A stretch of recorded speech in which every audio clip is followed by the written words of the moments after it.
Thank you, Julian. Thank you, Pierre. Now we can move to our academic part. And I would like to ask Professor Lafranchi to come on stage or on a nice chair.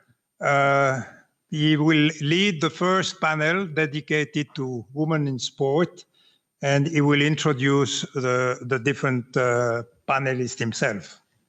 Yeah, you have the floor. Thank you very much, Denis. Well, it's an extreme pleasure for me to be here with you all. It's a pleasure to know, I think, all the alumni that are present. I'm sure. And I would like to introduce the panel I will have the honor to share today. I decided to choose an alphabetic order, but as usual, I have my strange alphabetic orders. I will start with the Brazilian way of doing it, starting with the first name, not with the second one. So, Heini Power, please, if you can come. Heini is an alumni from the 11th edition, and she is a lawyer who works at the FAE deputy legal director, so the Equestrian International Federation. Thanks to be here. Then I will continue with Francesca Sansone. Francesca is an alumni from the 3rd edition. She's an economist, and she studied in Rome, and is problem with the microphone. I think it works. And she is responsible of the women department at the FIGC, Italian Football Federation. And she was the first coordinator we had at Bocconi University as well. So it's then I will continue with Oni Taligi. Oni is working at FIFA. She is from the 12th edition, and Oni is from Palestine. She was the captain of the national football team of Palestine, and she works here at the communication manager at FIFA. And I will, last but not least, I will ask Nicole Moore to come. Nikki is from the 11th edition as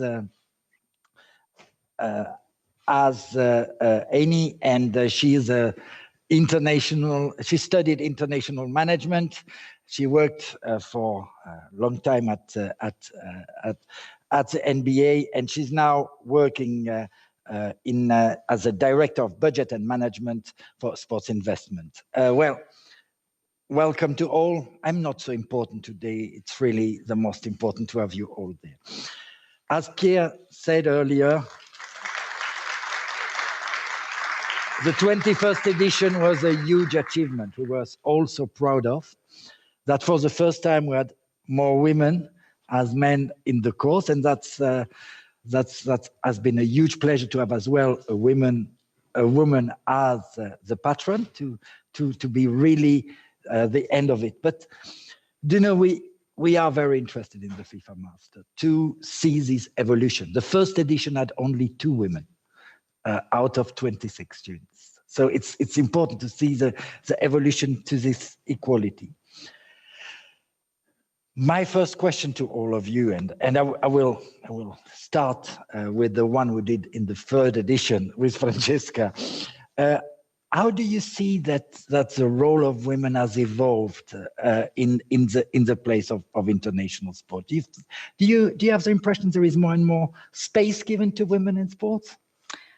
Yes, first of all, I'm also really glad to be here. So thanks for the invitation. And it's emotional for me because I'm the oldest one from the FIFA Master. And for me, it's like being at home. So thanks a lot. Yes, it's evolving. And I think the proof is that, as you said, when I attended the Master, we were 5 women. In the Master, and now you said you had at the last edition even more women than men. which I think is already a signal, because probably at my time, you didn't receive enough applications from women. So they didn't even attempt to it. Now, probably out of all the 200 applications, you have more and more from women. So I think this is something tangible that you can see, and I can see also in my everyday job at the Federation. Of course, when I started more than 15 years ago at the Football Italian Federation, this is for sure a male predominant environment. It's football. But so, and it happened to me many times to see, to sit at the table or in a meeting with many different men, and me being the only woman. And that's, yeah, I realized, and this is probably still like this, that as a woman, I always had to demonstrate something. I had to demonstrate to be competent enough to sit at that table, to be knowledgeable, and to deserve that place, whilst probably many of those men, I'm sorry to say, didn't have a clue of what we were talking about. And that's something that I think slowly we are changing. Yeah. Thank you. Heini, you work in a sport that is probably one of the very little in the world where there is no discrimination in the sport between men and women. Is it the same in the way it is run internally? Well, first, hello everyone. It's definitely my pleasure to be here, and yes, congratulations for the first FIFA Master in Europe. Of course, it happened after our class, 2018. We started to be the first in Europe. You remember that, huh? So, I mean, in terms of trends and evolution, yes, things have changed from the past. And yes, football opened the door for so many women to be in different positions, to increase the popularity of the game. Yes, we had to do that only through statutes and regulations. So here I highlight the role of statutes and regulations, because if we look at Title IX in the United States, and we look at the FIFA reforms, after that, of course, things have changed. Of course, IOC reforms and all the reforms that happens within international organizations. So from 0 women in the council member until 2012 in FIFA to 7 women in 2016. So things has changed. Of course, the 7% is not enough yet, but definitely is a step forward.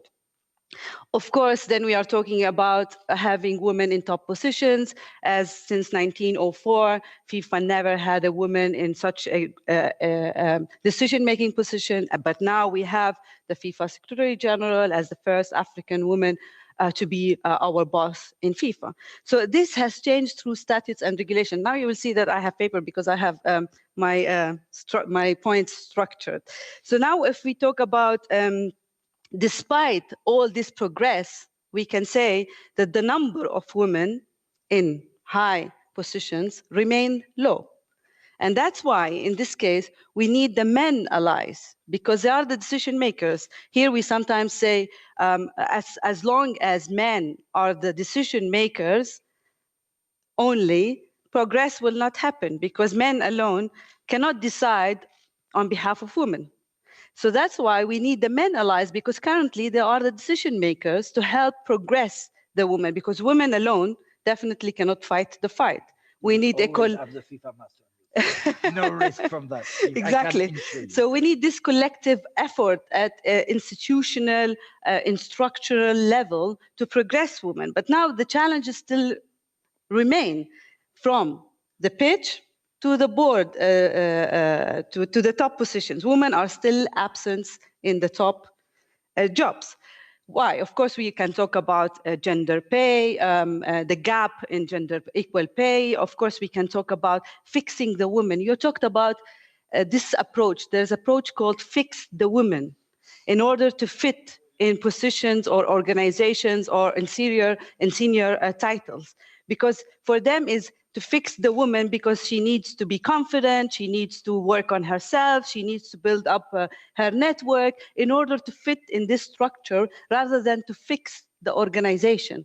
So this approach compared between fix the woman and of course comes from perspective that international organizations, we want to give women leadership courses, we want to improve her skills, we want to improve everything that's related to women to fit into that organizational structure, which is made, it's gendered, made by men for men.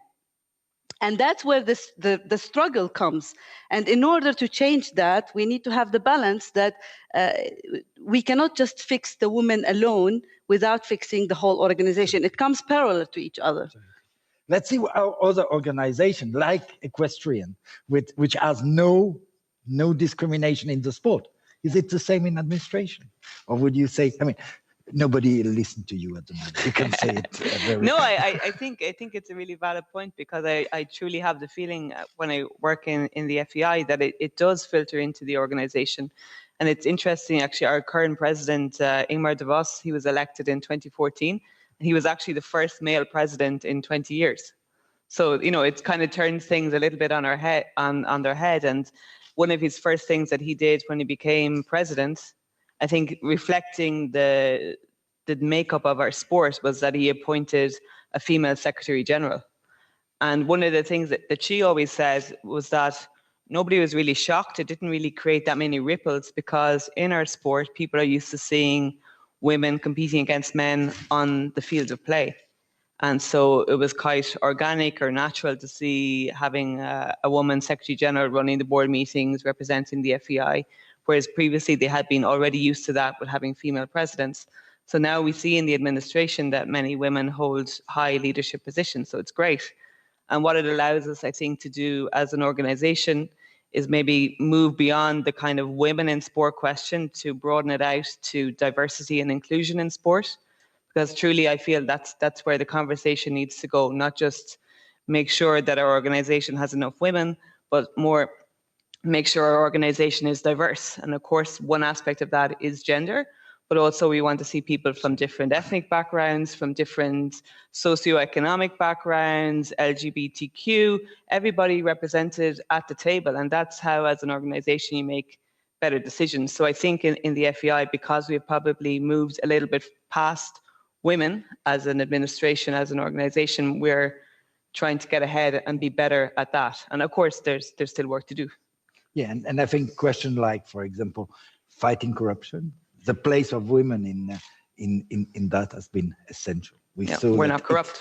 It's less easy very often to corrupt women.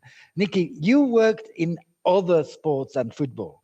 Tell us a little bit from an American perspective, but somebody who has been very involved in various continents. How would this point of being a woman a difficult one for you? I mean, I know we discussed that many times. Tell us a bit more.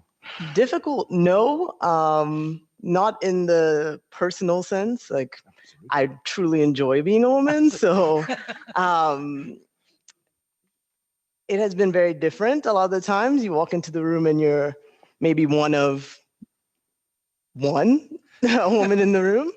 But no, I mean, working in the NBA and also working now, touching on sports that include hockey, looking at the business from a betting angle, looking at gaming, things like that, it can get quite male.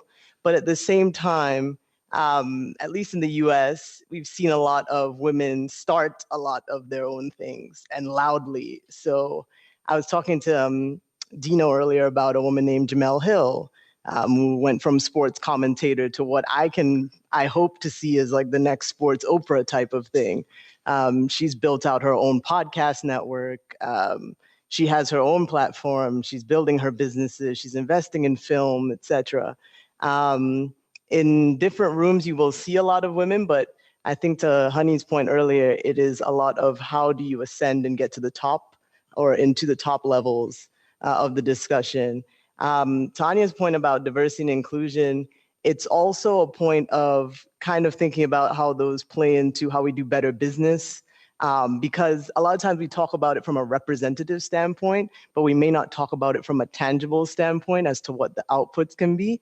And some of the most creative experiences I've had internationally have been looking across the table and seeing a business development or a partnership manager that is one of a group that includes women. For example, I know you guys might have seen the Visit Rwanda sponsorship with Arsenal and then now with PSG.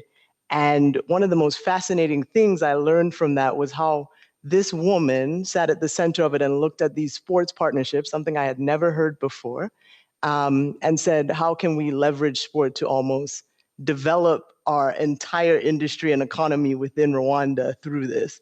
And so through that, learning from her experience with dealing with the Visit Rwanda partnership with Arsenal, and then going over to PSG, she could say, well, we have a coffee industry. I not only want my coffee in all of your boardrooms and your businesses, et cetera, I also want that when you go to different trade meetups across France, that you are also promoting our Rwandan coffee there. So you're actually building out a full industry. And I'd never heard of something like that within sports from such a governmental level, but I do think that having that inclusion gives a lot of the depth that you need in order to have such thorough and complete and leaving nothing on the table type of partnerships. So it's been a joy to be in sports as a woman, and especially it's a total boost when you sit across the table and all of a sudden you're not the only one that has walked into the room. And it's not a surprise anymore. And I think we just have a better chance at better deals and better business that way. Yes, that's where I wanted to come for the next question, which is, it's fascinating to see that sport is becoming more and more an interesting potential employer for women. When we started the master, probably many of the qualified women didn't envisage a future in sports. So what should we do in the way we prepare our students to, we want your help. We want the FIFA master to be more gender equal as well, in the way it's offering an education that is the best possible for closing the gap, I would say, to allow more an understanding of what can be improved. Who would like to start on this element? Yeah, I think it's great because Francesca's on the panel here today, and I remember when Francesca came to speak to our class in Bocconi, and like she was as impressive then as she is now. But that's really important, to put female faces, diverse faces in front of the class and say, don't just believe everything I'm saying. Here's somebody who's doing it, who is working extremely well, who is successful. So you have to keep giving people examples. And I think you need to look at, when you have panels, when you have events, to make sure that they represent the makeup of your class, and just to lead in that way. And those little kind of things, maybe they just think, oh, it's tokenistic, but it truly does make a difference. And then you have contacts in the industry already who are the same as you, and it helps a lot, in my opinion. So, yeah, no, I absolutely agree with you. And at least for my experience, as I said, we were 5 women, but I didn't feel it during the course. We were a group, and that was, I think, great from your side, from the professors. There was really inclusion. We were a very good team. So I think that really helped me a lot then in my professional career. This experience meant a lot. And I agree with the idea of, let's say, role models. We use it a lot also with women's football.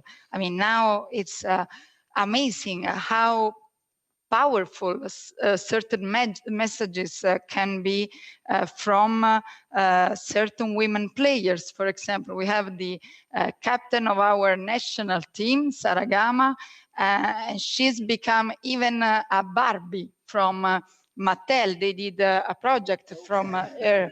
It's that was amazing, and we are doing a lot through women's football for empowering girls and women from the very young age. So I really think role model is important, and as we said before, also the role of men. So that's coming from, if I think of my life, my dad, for example, was the first supporter. We were 3 daughters, and he was the first one always pushing us to study, to go for challenging opportunities, to go ahead. And then the professor at the university, it was a man, believing in me and asking me to do dissertation on financial statements of football clubs, which at that time was crazy for a woman. And then I came to the master, and professors like Pierre they were supporting us. And then my husband supporting. With a classmate. Yeah, so we did 10 years anniversary last July. Thanks. Yeah, but apart from joking, he was also he's supporting me with the kids. And what about the women in your life? Yeah, so that's what I'm saying. So men were very important. I had a very important men, but of course, on the other side, you have to find your the sisterhood with your women working with you or being with you in the sports team. And again, coming back to women's football, how this is important for young girls to play in a team, to learn, determination, certain important values that then they can use in their daily life, and that for sure will help them in the future. And or just playing with the boys when they are kids, and this is a fantastic social tool for their growth, and this will be better men for sure in the future, will respect women. So I think really the potential is still very high. Yeah, I mean, you're lucky you had a father who supports you and all the way, professors, and of course I had you. But of course, in my case, I didn't have this support, definitely from my father, because he was completely against me playing football. But now he tells me, honey, please change the story, because now he's so proud. It's like, I don't want to hear this anymore, you know. But talking about how we close the gap, specifically when we discuss the FIFA Master. Yes, it's true, we started with 2 women, and now maybe we have more than 100 or 200. But the question is, where are they now, and what is their positions? Are they in the top management position? Do we see them directors, heads? Of course, now we have great examples here. But what is the percentage of them being represented in a high level?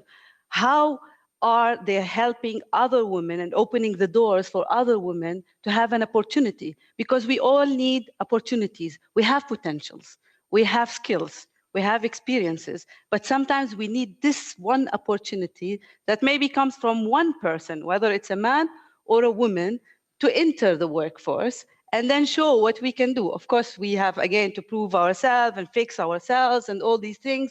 We can do it, fine, but we need this opportunity that give us the chance.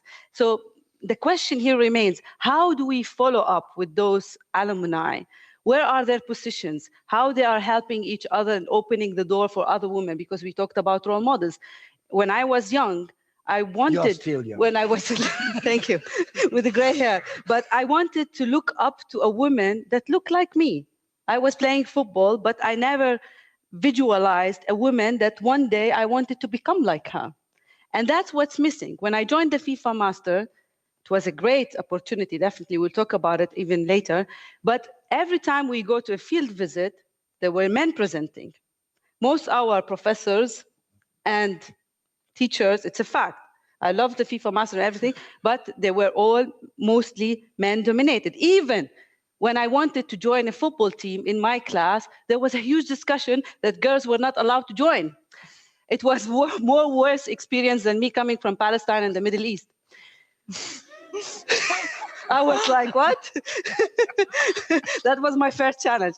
Of course, things have changed, and not all the boys in the class didn't want us to play football. Some, of course, coming from different perspective. So and that's what we need to discuss on a high level. What is the change? How is the change happening? How it's implemented? How do we follow up? What are the doors that will open I need to your those answers. women? I'm just here to listen today. I don't want to talk too much. But also the men need to answer this as well, because the moment men hiring men, it doesn't help. It's important that in our hiring strategy, we have policies to hire female, not as coordinators or officers or assistants. We need to hire women as heads, and we have a lot of women that are strong and have potentials. I mean, in this room, I would highlight a lot of women that can be heads and directors and chiefs. So what is lacking?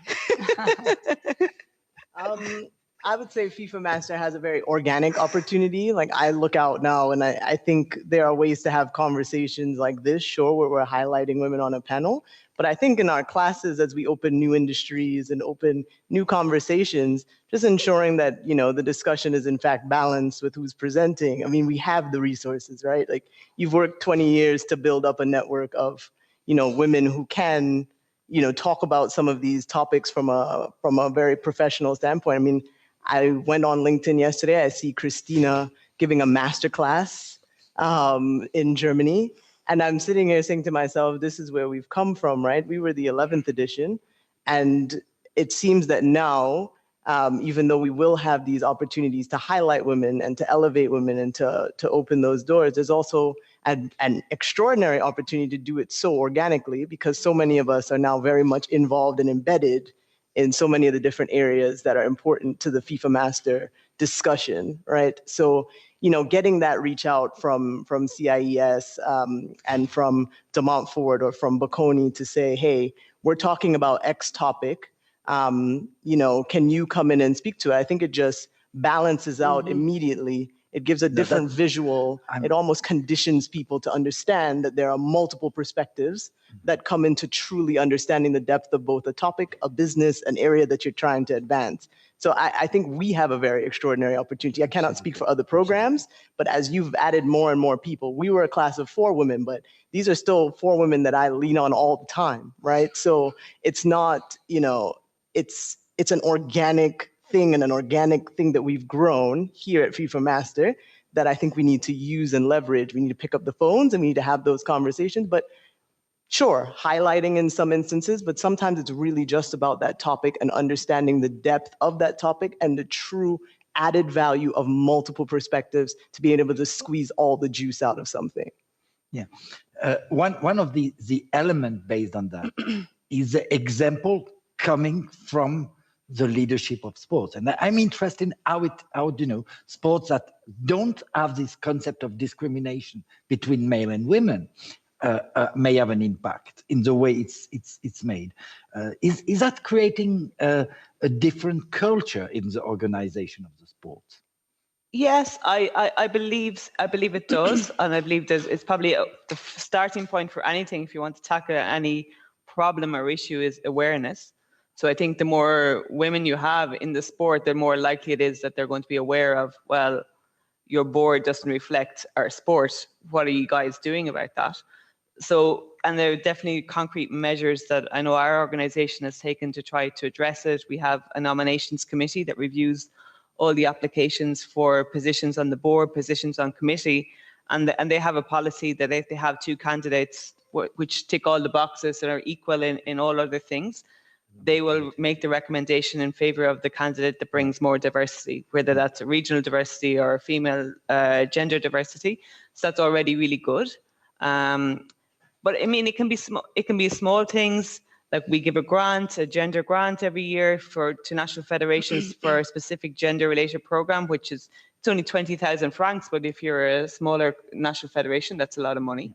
But then there are bigger things that you can do, and like, if you allow me to share a small personal story. I mean, with UEFA last year, I was lucky enough to be appointed to their disciplinary panel, but mainly the only reason that was possible was that UEFA changed their own statutes to give their headquarters the ability to nominate some people themselves, whereas previously all the nominations had come in from their clubs and national federations, those bodies.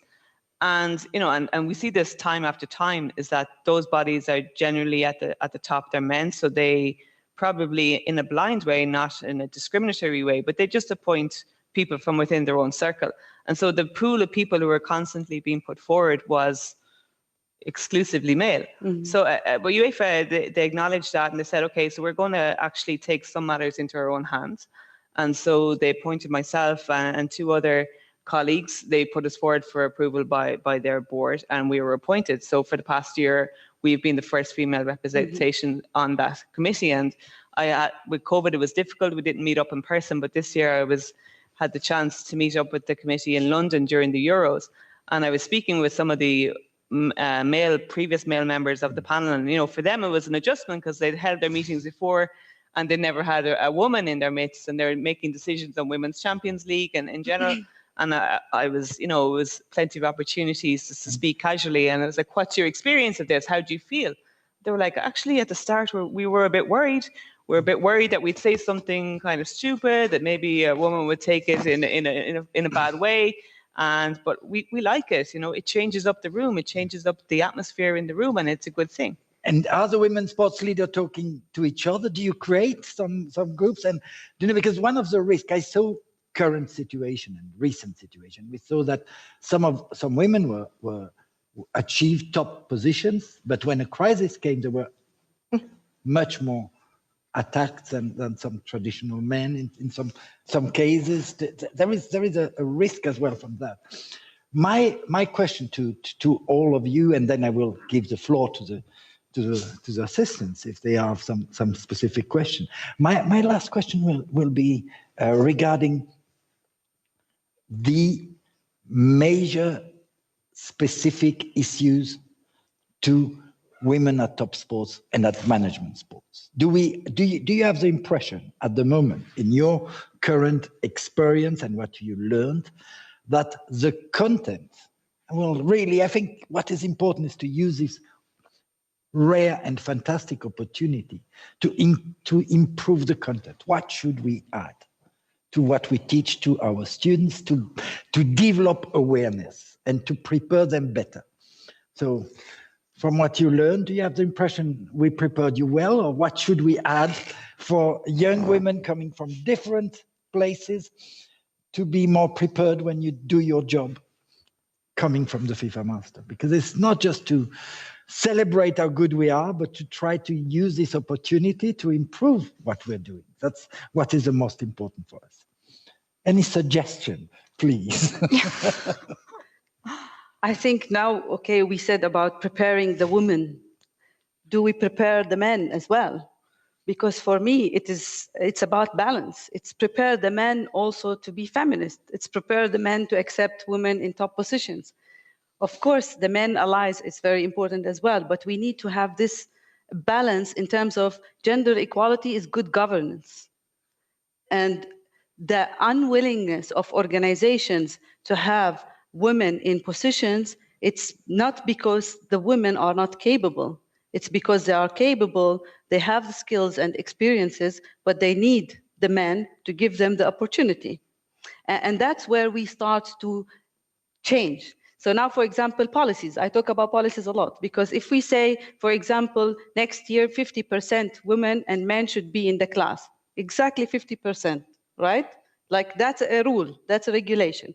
And then we want to make sure that 30 to 40% of women will have career positions and in top positions, because they already arrive prepared to the master. Of course, the master adds to our success. It opens doors, it gives us, it adds to our knowledge. But of course, the women who arrive, they're already prepared, they're already confident, they're already with personality, they already have skills. But now the chances that they are in the top position relies a lot currently on men and in good governance.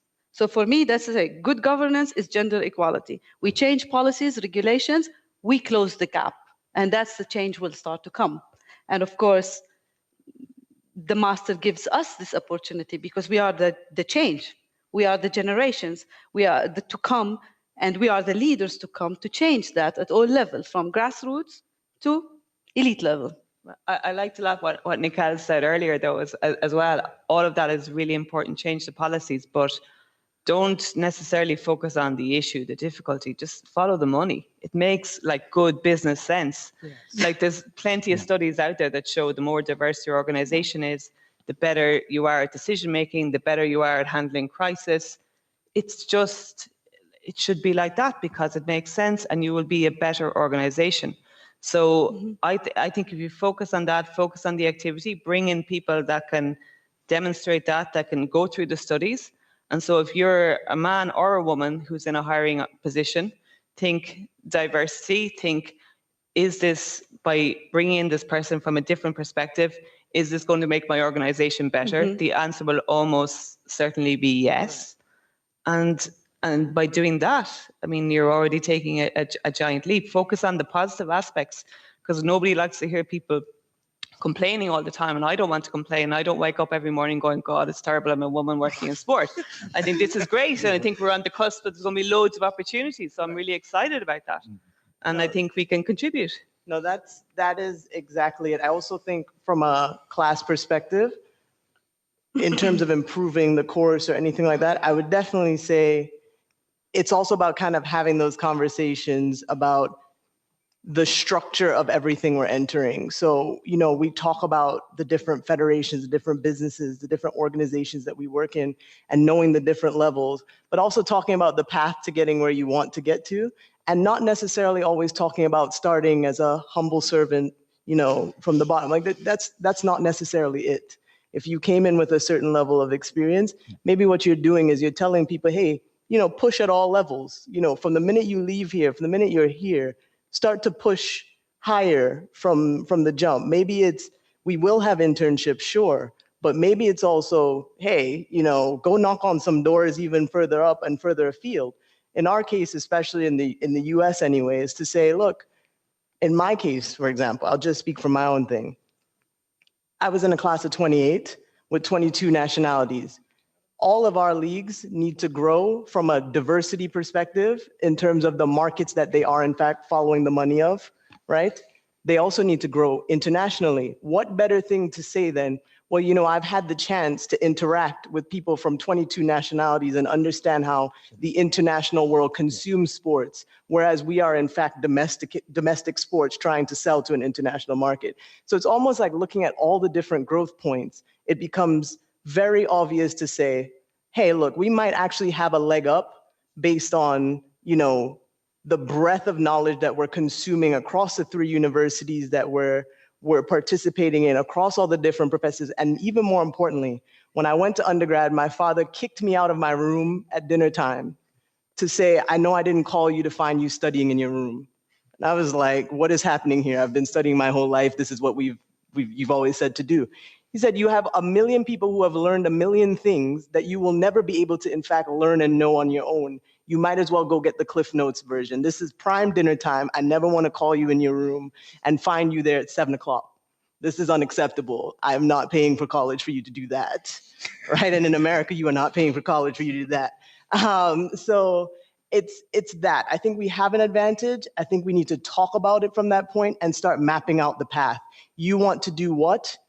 Okay, here's how we can see it working. You won't get there from day one, but let's really sit down and map out that path for you. Now that we know what's out there, now that we've seen 20 years worth of experiences, now, you know, with Joao and Marcelo having these conversations about people's careers and their career path, I think if we could start talking about that within each unit of the course, I think that could be helpful in terms of actually advancing everyone, and especially this conversation about inclusion, diversity, gender, race, ethnicity, etc.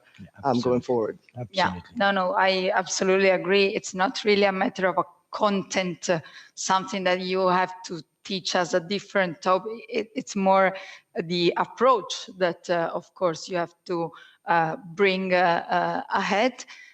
Which probably you already do, but you can enforce it. We need to improve all the time. Yeah, we need to improve it. It's a cultural matter. So yeah, that's. I mean, but talking about the culture and cultural mindsets, it's also here like the expectations and the stereotypes of women. It's that we need to fit in that stereotypes, and if you deviate from that expectations and mindset, then you make them uncomfortable.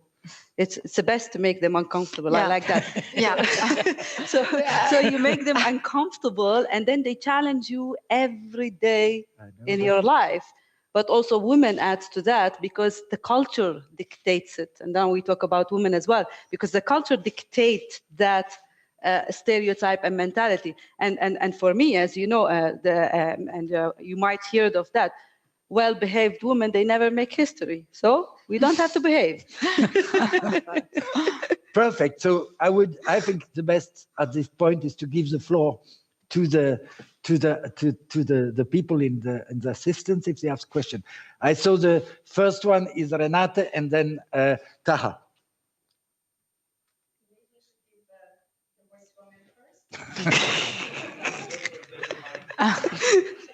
I was strictly following the time when I saw the hand up. No positive discrimination in that sense. Renate. So yeah, I'm Renata. I'm from the 8th edition. So good morning, everyone. And first, I want to congratulate the FMA and CIS for waking us up with a women's panel. I think that's excellent.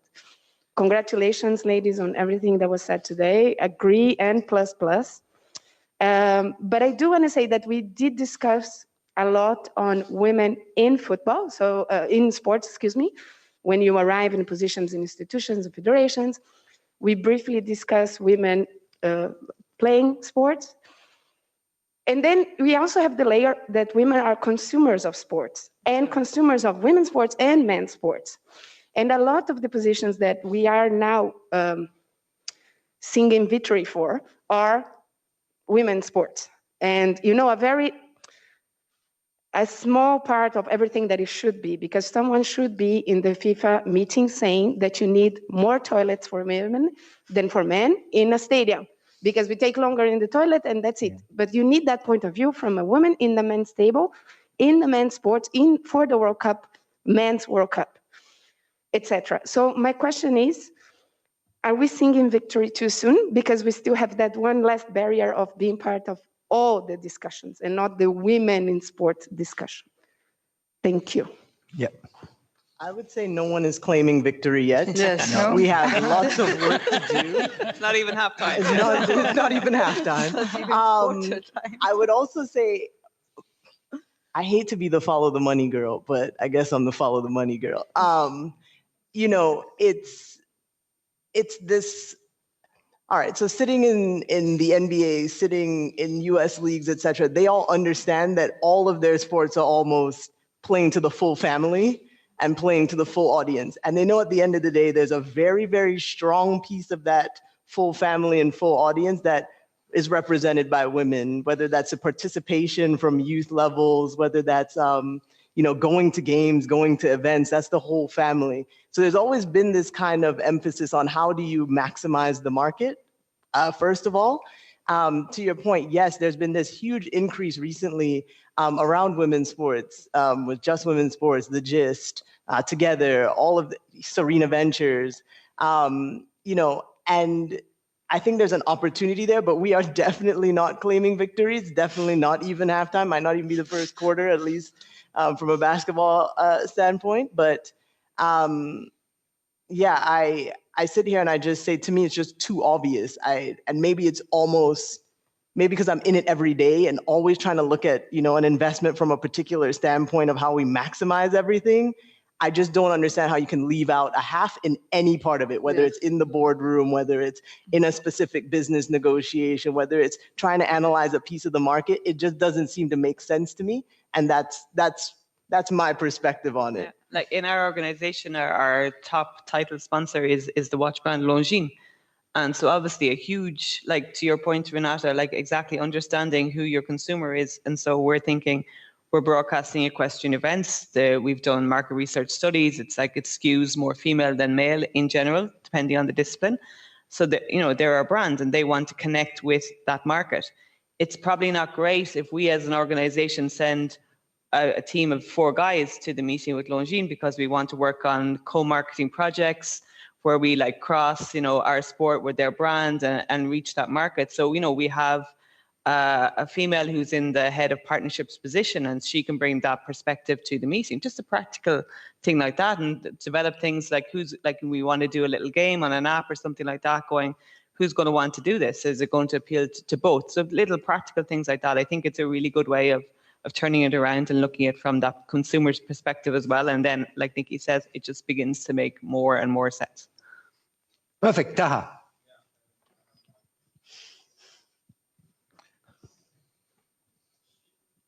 Hello, thanks. How are you guys?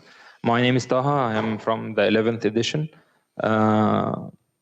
Our edition was, I think, was the first one in the 20 years that we have no gender equality. I mean, we were 24 guys and only four women. But two are there. Two are here. The third is here as well. Yeah. So I don't know why, but this is. I looked at the old editions and the new editions. Actually, we were only the one that had that case. But I would say that, and this is honestly not because they are my friends, but the four of them were really very clever. I mean, they for example, when you work with Nikki, you have to get A+ for sure if you are in her group in any presentation. The four of them were actually really pushing their groups in a very high level of performance. So yes, of course, I agree about all what have been said. My question is to Francesca. I just want to exploit the opportunity and speaking about the women's football.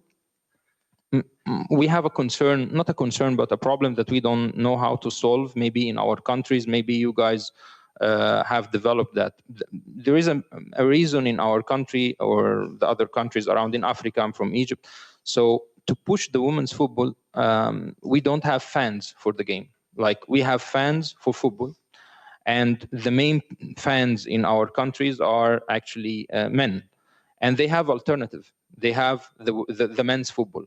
So the women's football, I mean, to push or to develop the game, we need the fans. If we don't have the audience and the interest, we cannot push the game.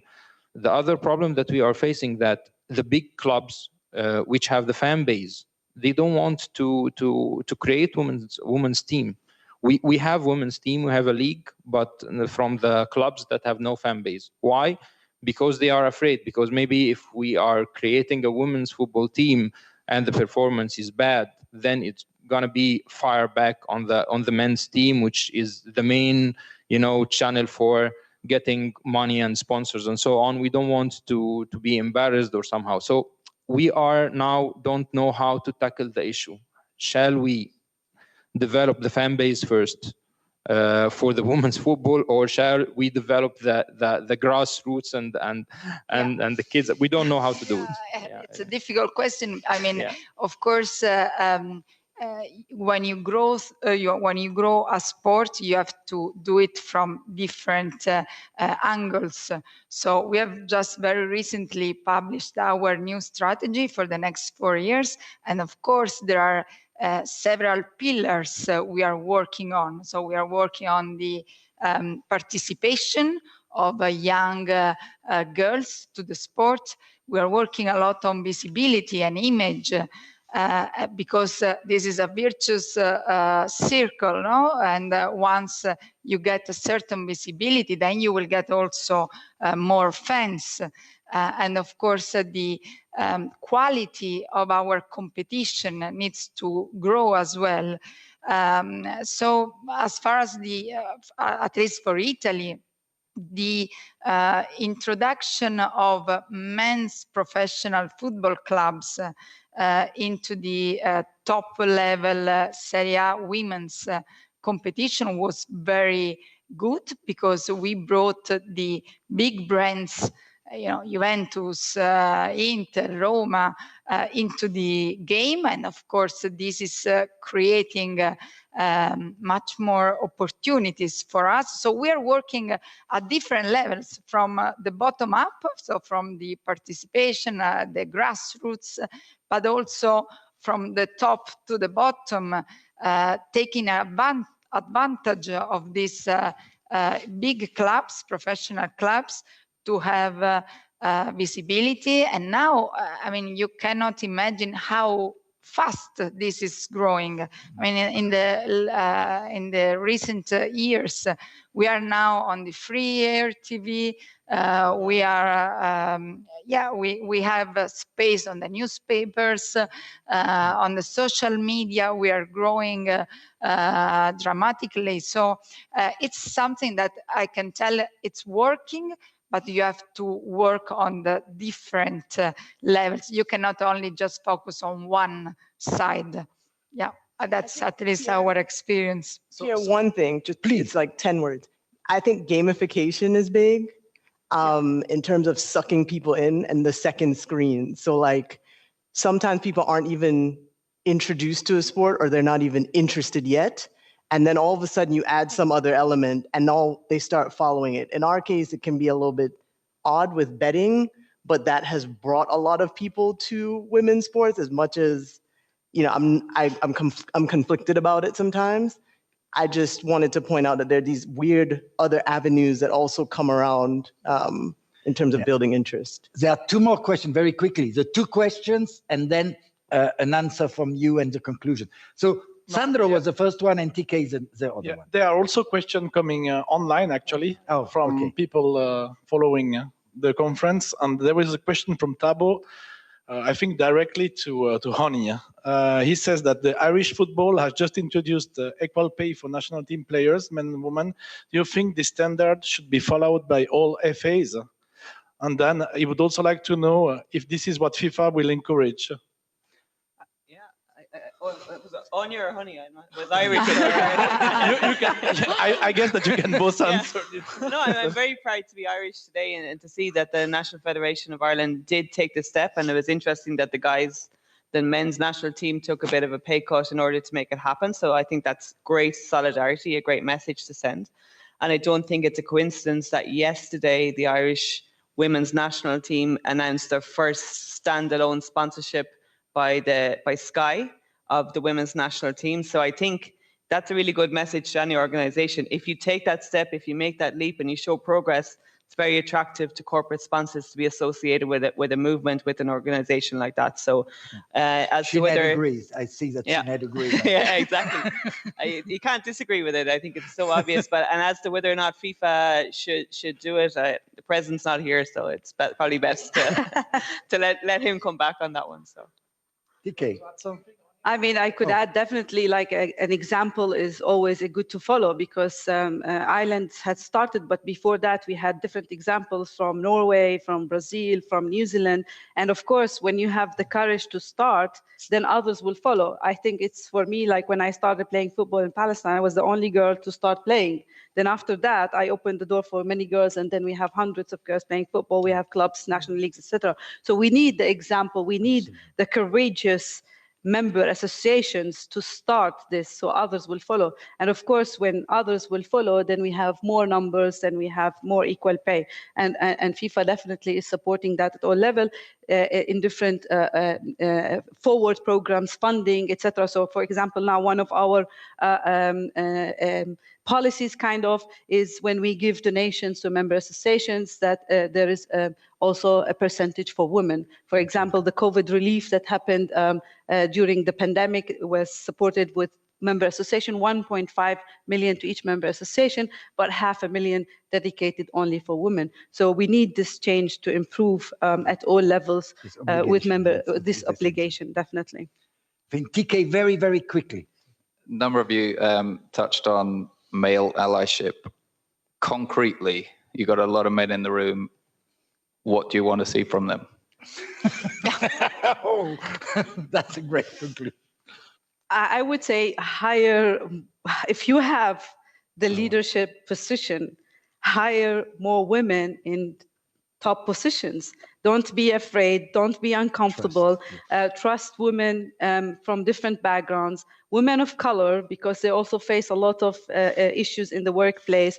So just give them the opportunity. And I'm sure there are many women here, many men here as directors, as chiefs, as heads of departments. So that's the moment, because I always say leadership position is a series of actions for gender inclusivity, for diversity, not just a position of a glory.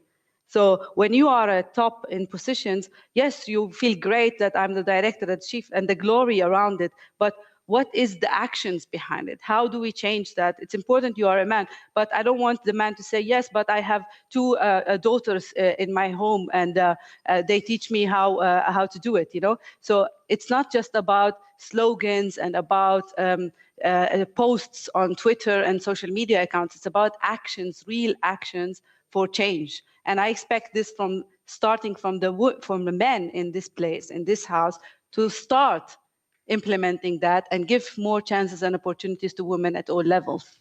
Thank you. Anything to add to that? I'd just say drag them in the room. You know who did a particular work or a particular initiative. Yeah. I would say that the solution is not, hey, I'll let you in the door when it's time.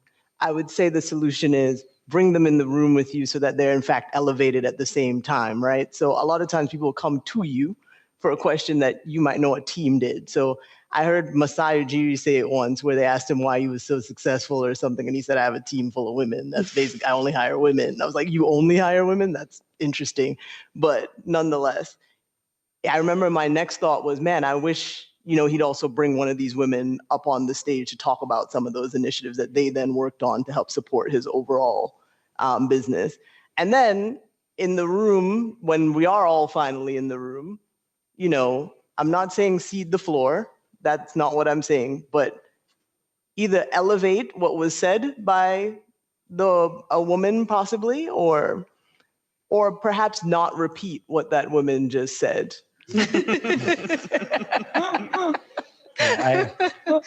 I must say I have a daughter who would teach me that, and not to do it. I have to be very, very careful.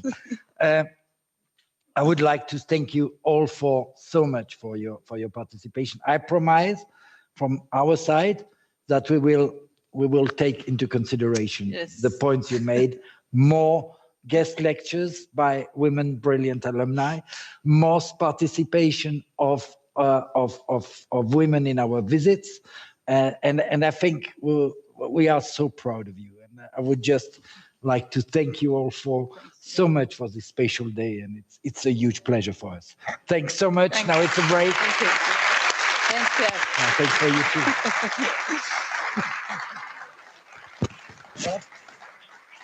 too. Well done. Really?